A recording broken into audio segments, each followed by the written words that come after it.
여러분도 저를 위해서 많이 기도해 주시기를 부탁드립니다. 네, 오늘 말씀의 제목을 제가 구유 위의 예수라고 지었습니다. 저희 집에는 두 아이가 있습니다. 한 아이는 8살짜리고요, 딸아이입니다. 둘째는 7살이면서 아들입니다. 그러니까 서로 잘 맞아 떨어질 수 있는 부분들이 별로 없죠. 그러니까 많이 싸우기도 하고 그러다가 막 없으면 죽고 못 사는 관계가 됐다가 또 뭐 한 가지 잠깐 틀어지는 일이 있으면 그것 때문에 막 소리를 지르고 다시는 안 볼 것처럼 막 이렇게 틀어지기도 합니다. 그러다가 어제 저녁에 저희 가족에 그런 일들이 한번 있었습니다. 이제 저녁 식사를 하는데 저희 집에 식탁이 4인용 식탁이 있습니다. 그래서 이쪽에 둘, 이쪽에 둘 이렇게 보통 4인용 식탁이 앉게 되어 있지 않습니까?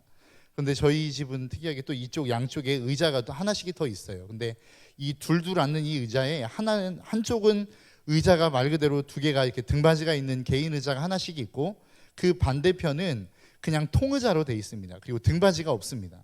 그래서 엄마가 이제 밥 먹자 그래서 부르고 난 다음에 밥을 먹는데 이 아이가 엄마 옆에서 밥을 먹고 싶었나 봐요.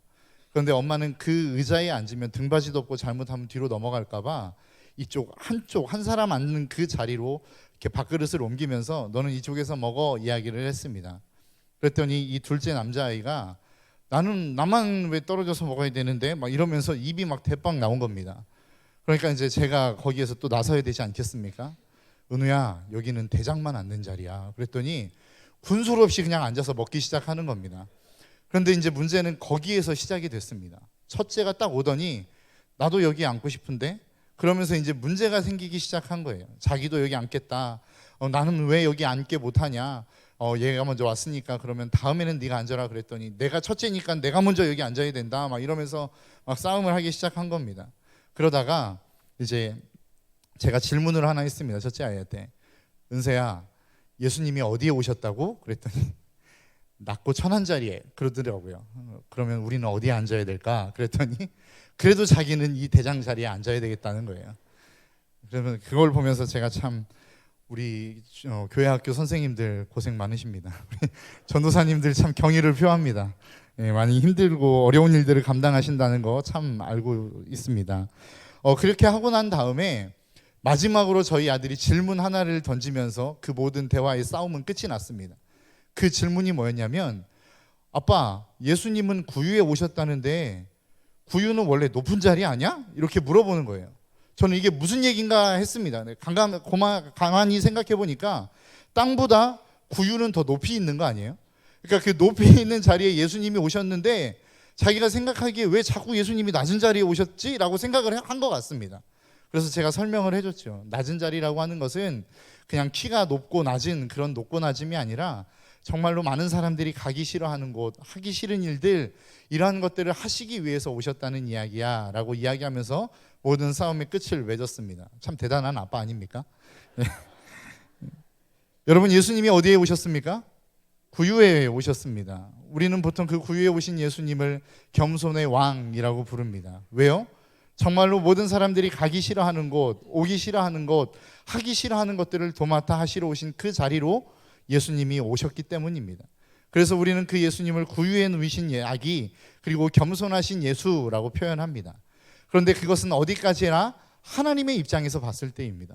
하나님의 입장에서는 자기를 낮추기 위해서 구유 가운데로 오실 수 있다라고 저는 생각합니다. 그런데 문제는 무엇이냐면 그 다음에 그 구유 위에 누이신 예수님을 대하는 사람들의 태도라는 것이죠. 그 사람들이 끝까지 예수님을, 아기 예수님을 구유 위에 눕혀놓는 것이 맞는가라고 하는 겁니다. 여러분 한번 생각해 보십시오. 대통령이 여러분들의 집에 방문했다고 생각해 보십시오. 그런데 대통령이 딱 오시자마자 뭐라고 이야기하냐면, 제가 여러분 집에 가면 저도 불편하고 이렇게 준비하시는 여러분들도 불편하실 테니까 저는 그냥 주차장에 제 차에 앉아 있겠습니다 라고 이야기한다면 여러분 어떻게 하시겠어요?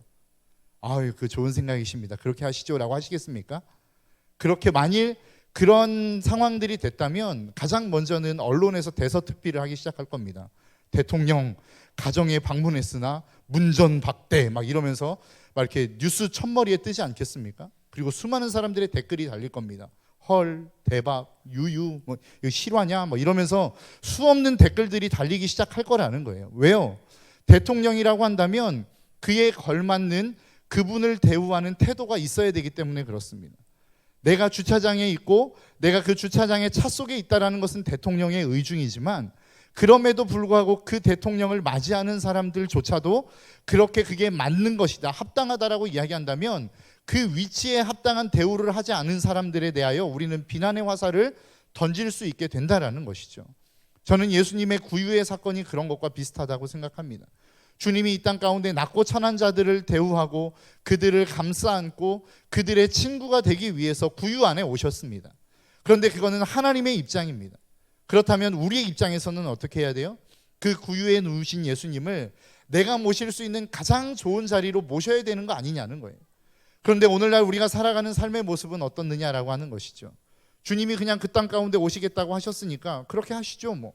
주님, 저하고는 별로 상관없이 그냥 제가 필요할 때 연락드릴 테니까 그때만 저에게 좀 도움을 주시면 좋을 것 같아요 라고 이야기하면 우리가 그 주님을 대우하고 있지 않는가 한번 생각해 봐야 되지 않겠습니까?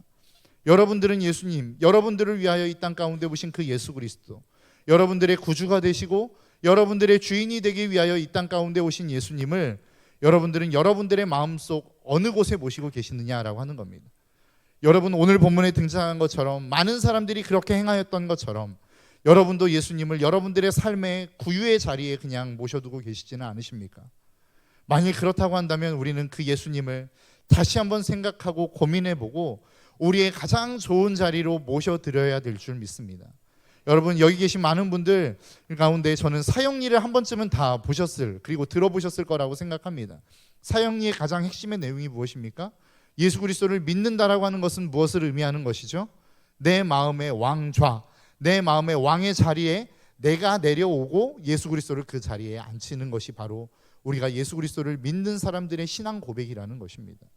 여러분, 우리가 이번 성탄절을 보내면서 여전히 세상 사람들과 동일하게 예수님은 그냥 나의 죄만 용서해 주시면 돼, 나만 구원해 주시는 분, 그냥 허드렛 일, 내가 감당할 수 없는 일들을 감당해 주시는 분으로 예수님을 치부하고 그냥 가장 좋지 않은 자리로 우리가 예수님을 모시고 있지는 않은지, 아니면 정말로 내 예수님, 나의 가장 귀한 그 나의 구주, 나의 주인 되신 예수님을 나의 가장 귀한 자리로 모시기를 원하고 있는지, 우리는 그것들을 한번 고민해보며 이번 성탄절을 좀 보낼 수 있었으면 좋겠습니다.